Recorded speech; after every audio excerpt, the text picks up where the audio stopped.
What do you get when you cancel all company meetings, practically eliminate PowerPoint from your company, and start prototyping all of your new ideas? Oh, and you actually need to be back in the office 5 days a week. Well, you get Instagram's organizational redesign. Instagram, a division of Meta, who also owns Facebook and WhatsApp, are calling people back to the office for 5 days a week, but with some big changes. Now, some will call it a return to office mandate, but I don't see it as that at all. I see it as a full-on organizational redesign. So yes, core for many people who are watching this play out and unfold, especially those in the high-tech space, is the fact that leadership is asking people to come back to the office 5 days a week. Now, this doesn't apply to those who are hired to be full-time remote workers or those in some specific locations like New York City, where they currently don't have enough commercial real estate in their footprint at Instagram to accommodate everybody. So those folks will be called back to the office later once the commercial office real estate footprint has expanded. But for others in their other locations like Silicon Valley, it is back to the office 5 days a week starting in early 2026. I believe the date is sometime in February. So let's explore what's going on here, not just the return to office, but all the other changes they're making that are going into this, because I think it is absolutely fascinating. So let's start, of course, with the biggie, that is the return to office. Now, most companies who have a return to office mandate or a big return to office project going on push that out first, and then they clean up whatever cultural ramifications or mess they've made afterwards, if at all. But Adam Mosseri, head of Instagram, he is totally flipping the script on this one, and I love it. So before bringing everyone back, they are absolutely redesigning the operating system of Instagram so that being back in person actually adds value. And they're coming back, employees are coming back to a totally different animal than Instagram or really any company as you would expect it to be. So they're doing some things that are really going to add value to having people be back together rather than having it just be a drag. Okay, so there is a UX thinking principle at play here, and that is the idea that good experiences are designed, not mandated or forced on people. Now, if you ask people to come back to the office just to sit on Teams calls all day and build slide decks, well, you've created a worse experience than people working from home. So there is no mandate that is going to fix a broken system. But if you redesign a system so that the in-office experience actually gives people faster access to one another, better collaboration, richer idea exchange, quicker validation of ideas, and quicker validation of business cycles, and fewer bureaucratic rituals, well, then you're onto something. The office becomes a tool again, a place for collaboration, a strategic business decision, not a compliance requirement. So let's just think about this for a moment.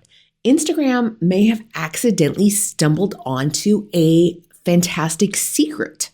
People don't resist the office. They resist the pointless things that happen at the office, like being in cubicles where they are again, on back-to-back Teams meetings all day long and could be doing so more comfortably from home. But here's the thing.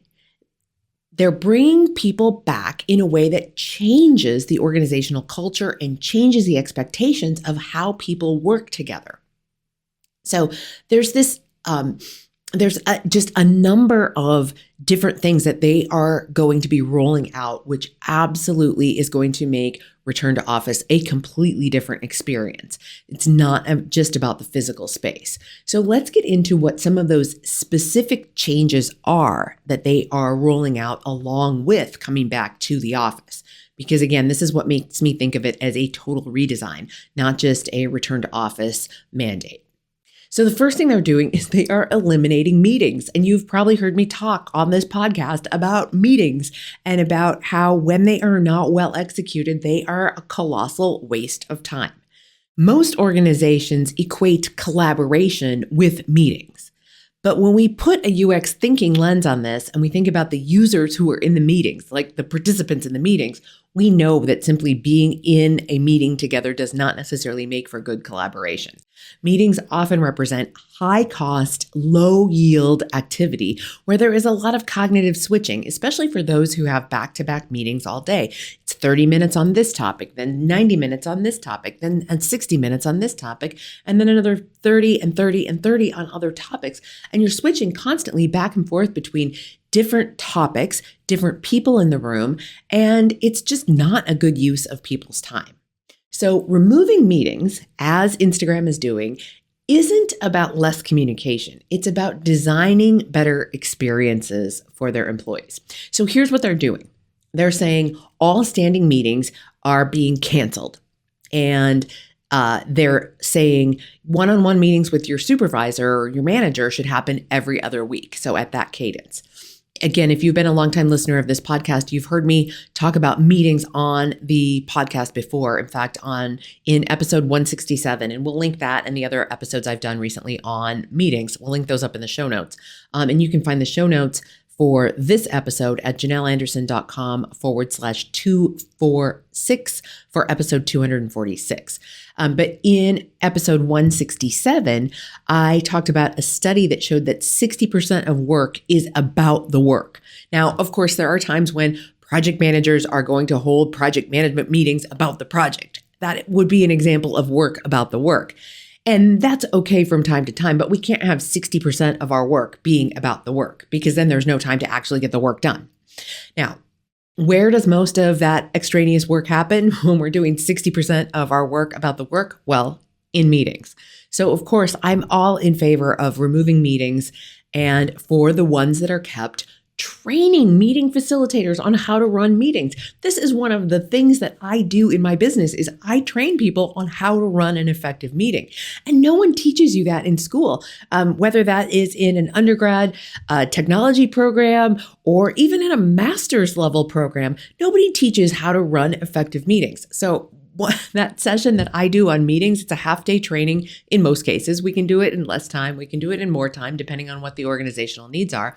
But that is one of the perennial favorites of the corporate training sessions that I do with my clients because participants come out of this session going, nobody told us this. Nobody told us how to facilitate a good meeting, or even as a participant in meetings, if you don't facilitate a lot of meetings yourself, how to be a better participant in meetings. Because my philosophy is this: if you're in the meeting, whether you are the facilitator or whether you are an attendee, everyone in that meeting is responsible for driving outcomes, for getting more agenda items across the finish line, for having better deliberation and better discussion and better decision making, all of that.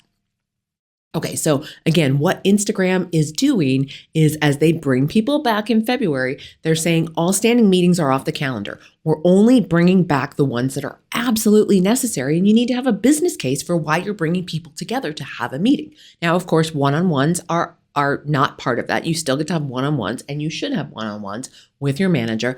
And the cadence that they are putting out the expectation for is every other week, which I think is perfect in most cases.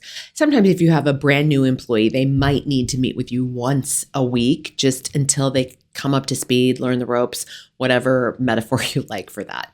Now, in 2023, McKinsey did a study that showed that the average knowledge worker spends 2 full days a week in meetings on average every week. And 70% of those meetings, the employees who are attending those meetings say are unproductive. So 2 full days out of 5. So that's like 40% of your time. And again, I've seen stats that say it's even higher than that. But again, when you look at that 2 full days a week and then 70% of that time, that's over a full day of work per week is ineffective and unproductive.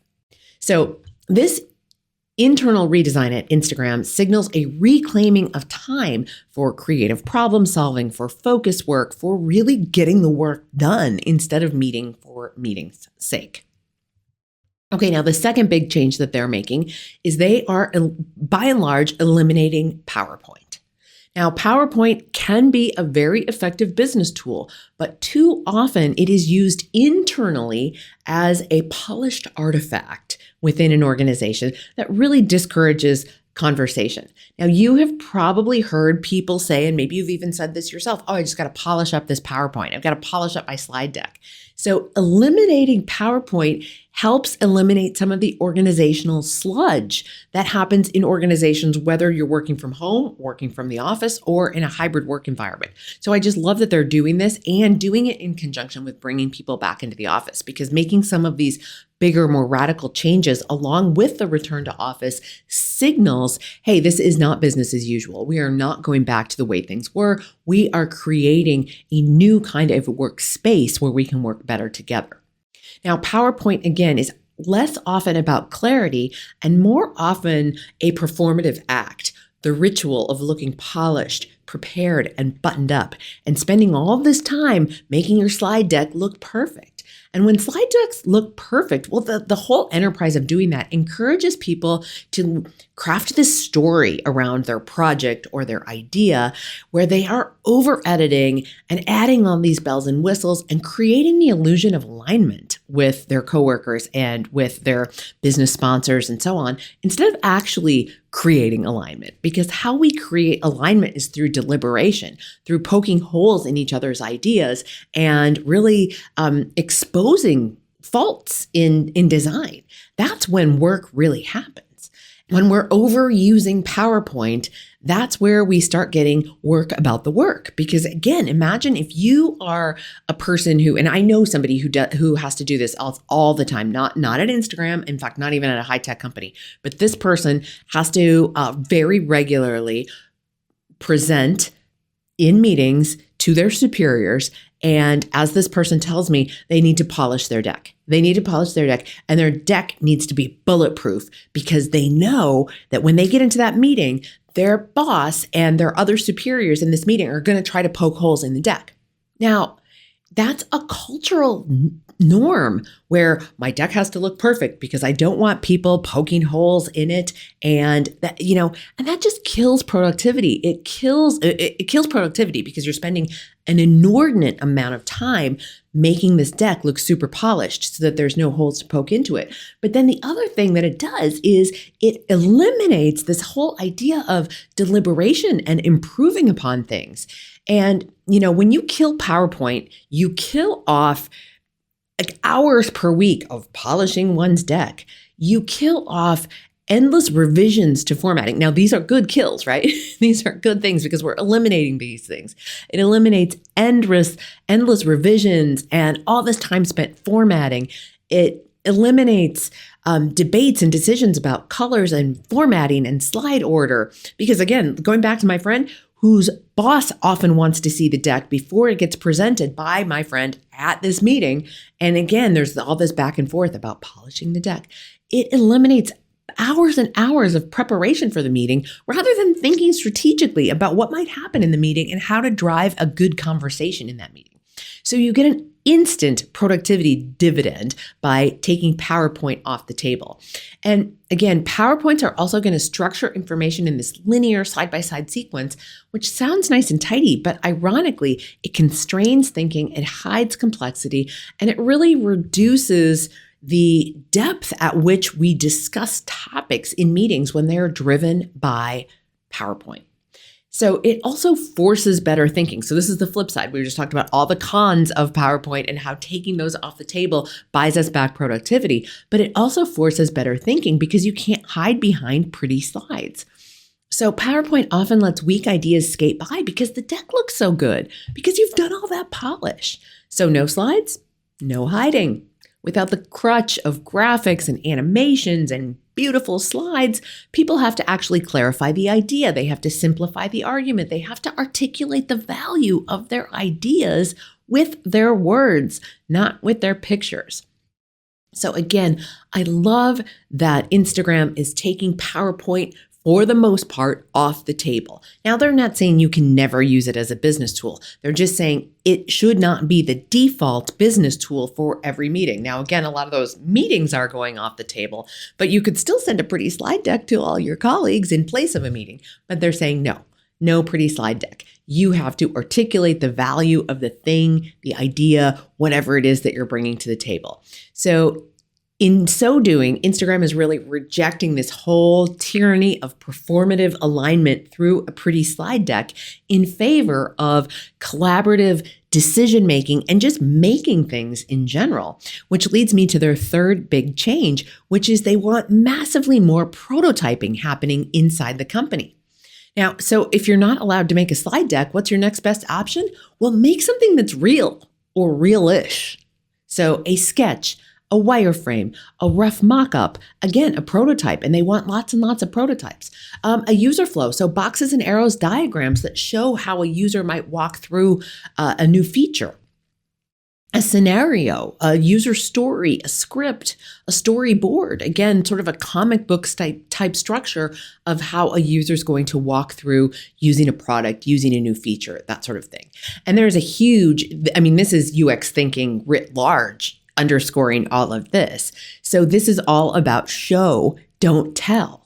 So when we prototype a lot and prototype early and often, it shifts the culture from discussing ideas to actually interacting with those ideas.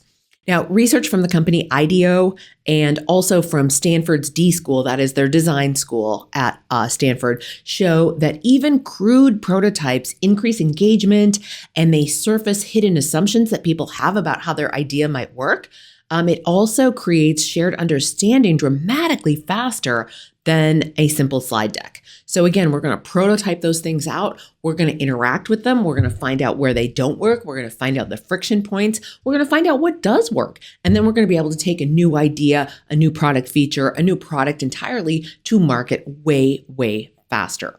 So prototyping is going to surface assumptions that you did not realize you were making. Again, when we bump up against, well, where would you click to get to the next screen? Or what happens next? Like those are the kinds of questions we ask when we are interacting with a prototype. On the other hand, if you were in a meeting and somebody showed you, oh, the first screen looks like this, and it's on this pretty slide deck. And then the second screen looks like this. If you're not actually interacting with it, you're not going to find out where it doesn't work. So ideas can sound flawless in conversation and they can look beautiful on a slide deck. But the moment that you sketch it, the moment that you mock it up or prototype it, testing out even the roughest version, those hidden assumptions jump out. Like, oh, that button doesn't actually make sense there. Or wait, this flow assumes that the user knows how to do X, Y, or Z. And then, the biggie, oh, this is way more complicated than we thought. So again, when we prototype those interactions and those workflows, it's going to surface those hidden assumptions way faster. So IDEO's research shows that prototyping uncovers misunderstandings 10 times faster than discussions alone. And I think when we put those discussions hidden behind pretty slides, it probably makes that number even bigger. But again, we're going to uncover those misunderstandings 10 times faster through prototypes. So prototypes, you can think about prototypes as like a flashlight. They're going to reveal what is hidden in the dark. The other thing too that prototypes do is they turn debate into discovery. So instead of saying somebody saying something like, oh, well, I think we should try this, or I think it would look better that way, or no, I disagree, let me explain it again. When we have all that posturing, we're not getting anywhere. But when somebody is showing you a prototype, again, even if it is literally, the way prototypes used to be done, and we can do them a lot faster now with technology, but it used to be like a piece of paper that showed this is what happens on this screen, and then you flip the paper, and then this is what happens on the next screen, you flip the paper. Like this is literally how prototyping was done back in the early days. I'm dating myself here, but this is how we did prototypes in the early 90s. So prototyping shifts the energy from argument to exploration, to engagement. And when it's so much easier to react to something that's concrete, something that you can point at, something that you can question, something that you can manipulate or try. And this really moves the conversation from who's right and who's wrong to actually what works. And when you're a tech company and you're making stuff for your users, you really need to be focusing on what works and how does it work. And that also goes not just for the user-facing products and product features, but again, when you're a tech company, you need to be turning these same methodologies back on how things work inside the company, whether that is your leadership style, and I talk a lot about that in terms of UX thinking for leaders, but also just how back office systems run. we're designing for users. Those users happen to be employees. So again, this moves the conversation from who's right and who's wrong to what actually works. And culturally, that is a massive upgrade. And prototyping builds shared understanding faster than anything in a meeting. Words fail us. Imaginations differ. People interpret descriptions through their own backgrounds, their own roles, their own blind spots. But when everyone's looking at the same prototype and interacting with it, again, even if it's a paper sketch or a series of paper sketches, alignment is going to happen in much more in real time. And this is, again, why UX teams rely on artifacts instead of explanations. They rely on prototypes and wireframes and things that we can interact with. And again, this is what Instagram is saying. We want to do this company-wide, not just our user experience and our product development teams doing this for customer-facing things. They're saying we're going to do this across the whole organization. And I want you to think about it this way. A prototype is a universal language that we can all interact with. And it also just way, way, way lowers the cost of being wrong. Because if we make a prototype and we're wrong, again, UX designers, we know this all the time. We make prototypes all the time. And this is in part to uncover what is wrong with the product idea, what is wrong with the new feature. And we don't feel bad about being wrong. In fact, we feel vindicated when our prototype has a fault in it, because when we fix it at the prototype level, as opposed to having to fix it as it's a feature or part of a product that's already rolled out to customers, it's way less expensive to fix it in the prototype phase as opposed to fixing it after it's been deployed. So it lowers the cost of being wrong. Now imagine not just the product design team and not just your UX team, but all of your teams using prototyping across the organization to roll things out and discover when they're wrong earlier. It also makes people braver because you know that being wrong is part of the process, because nobody ever made a prototype that they expected to be perfect. I mean, sure, we don't make prototypes hoping that they have design flaws in them or hoping that something's wrong about them, but the whole point is, let's try it in a quick, fast way before we try it in a full, polished way that we're rolling out to all of our customers. So prototypes carry this implicit message that it's okay if the design isn't right yet. And this creates a certain kind of psychological safety because it normalizes imperfection. It normalizes being wrong. It normalizes getting other people's input on things because the stakes are lower. And that's exactly what the research on psychological safety points to. That people will take more risks and smarter risks when the cost to failure is low. All right, I was on a bit of a rant there about prototyping, but I feel really strongly about prototyping. But so there you have it. This is Instagram's new organizational redesign. Now, again, some may call it a return to office mandate, but this return to office with fewer meetings, with limited PowerPoint use that you can't hide behind, and lots of prototyping, to me, this is not a return to office mandate. This is a full-scale organizational redesign. All right, my friends. So I'm curious to know, what do you think about what Instagram is doing? I'm going to start a conversation on this over on LinkedIn this week. So I want you to hit me up over on LinkedIn and chime in and let me know what you think about this organizational redesign. And we'll drop my Instagram or my Instagram in the show notes too, but you can find my Instagram all over my website. Just scroll down to the bottom of my website. It's in the footer. So obviously we'll start this conversation on Instagram as well, but I'll also have this conversation going over on LinkedIn this week. And again, show notes can be found at janelleanderson.com/246 for episode 246.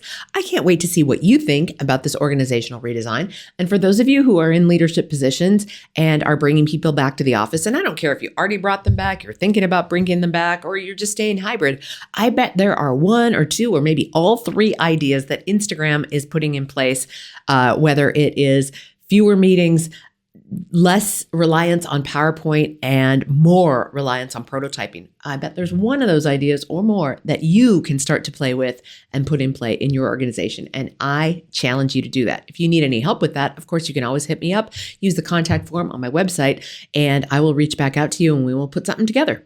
All right, my friends, be well, and I will catch you next week here on the Working Conversations podcast.